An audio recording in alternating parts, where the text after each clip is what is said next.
Salut! En janvier, je vous ai sorti une petite vidéo sur ce qu'on savait à peu près du OnePlus 6, c'est-à-dire pas grand-chose, et sur ce que j'attendais de ce nouveau modèle. Quelques mois se sont écoulés avec leur lot de fuites, de rumeurs et d'annonces officielles. Certaines de mes espérances semblent se confirmer, pas mal d'entre elles d'ailleurs, d'autres non.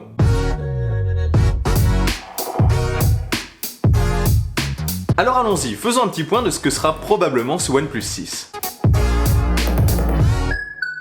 Tout d'abord, concernant son design, le OnePlus 6 aura, comme je m'y attendais en janvier, une encoche en haut de son écran. C'est le cofondateur de la marque en personne, Carl Pei, qui l'a confirmé. Il en a profité pour dire que c'était pour gagner un maximum de place d'affichage à l'écran et offrir plus de contenu aux utilisateurs. L'écran occupe apparemment 90% de la surface avant du smartphone, ce qui n'est pas mal du tout. Pour ceux qui n'aiment pas l'encoche, à la manière du P20, il y aura la possibilité d'afficher une bande noire en haut de l'écran de la largeur de l'encoche. En fait, pour la faire disparaître. Restons sur l'écran, il sera apparemment un petit peu plus grand que 6,2 pouces, 6,28 pouces pour être précis, et serait aussi, pour conserver un meilleur rapport qualité-prix, Full HD OLED. Le smartphone aurait quand même le droit à une petite bande noire en bas de l'écran. Une bande qui trouve désormais une explication grâce encore une fois à notre cher Carl Pei. En fait, sur le bas de l'écran se trouve la fiche nécessaire pour brancher l'écran à l'appareil. Alors comment a fait Apple pour réduire autant cette surface en bas de son smartphone? En fait, la marque a eu recours à un écran souple dont le bas a été plié vers l'intérieur. Mais cette technique coûterait très cher et pour garder un bon rapport qualité-prix, OnePlus garderait une légère bande noire en bas de l'écran. Une bande apparemment quand même réduite à son maximum.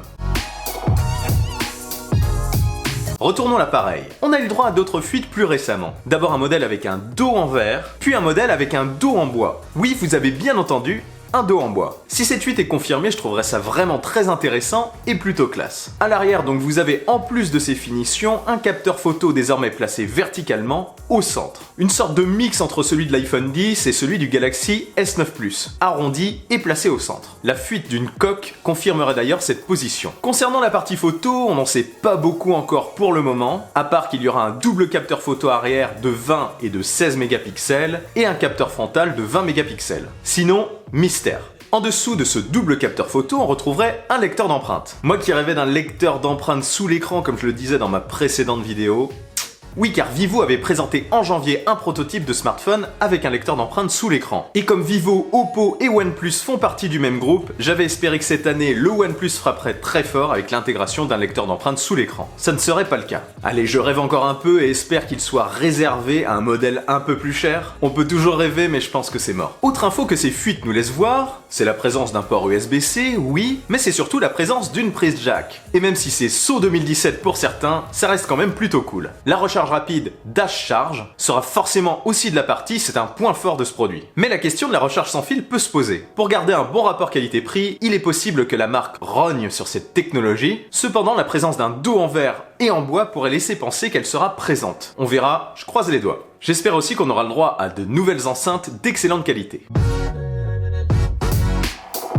Pour ce qui est des caractéristiques de l'appareil, Pete Lo, le directeur de la marque, avait déjà, entre guillemets, confirmé en janvier que ce OnePlus 6 aurait un puissant processeur Snapdragon 845. D'ailleurs, ce nouveau modèle exploserait tous les scores de puissance selon certaines récentes rumeurs. Leur dernier teasing semblait d'ailleurs déjà le confirmer. Un tweet indiquant « Get ready » avec un 6 à la place du G accompagné d'une courte vidéo dans laquelle on peut lire en anglais la vitesse dont vous avez besoin. Et ce mercredi, c'est le CEO lui-même qui a confirmé une partie de la fiche technique. Ainsi, en plus du Snapdragon 845, on aura aussi le droit à un modèle avec 256 Go et 8 Go de RAM. Selon certaines rumeurs insistantes, le OnePlus 6 sera décliné en 3 modèles. Le premier de 64 Go aurait 6 Go de RAM et les deux autres de 128 et 256 Go se réserveraient les 8 Go de RAM. Peut-être que le bois sera réservé au modèle plus cher. Pete Lo a aussi expliqué que la marque mettrait l'accent sur la fluidité et la rapidité d'exécution des applications. Une équipe était d'ailleurs chargée de maximaliser la puissance du smartphone. On peut donc s'attendre à une surcouche OxygenOS particulièrement optimisée, couplée à Android 8.1 Oreo. Ça devrait être assez propre. Concernant la date possible, le OnePlus 6 est attendu pour le mois de juin, mais au vu des teasings toujours plus rapprochés de la marque, on peut se demander si ce modèle pourrait pas arriver plus vite que prévu.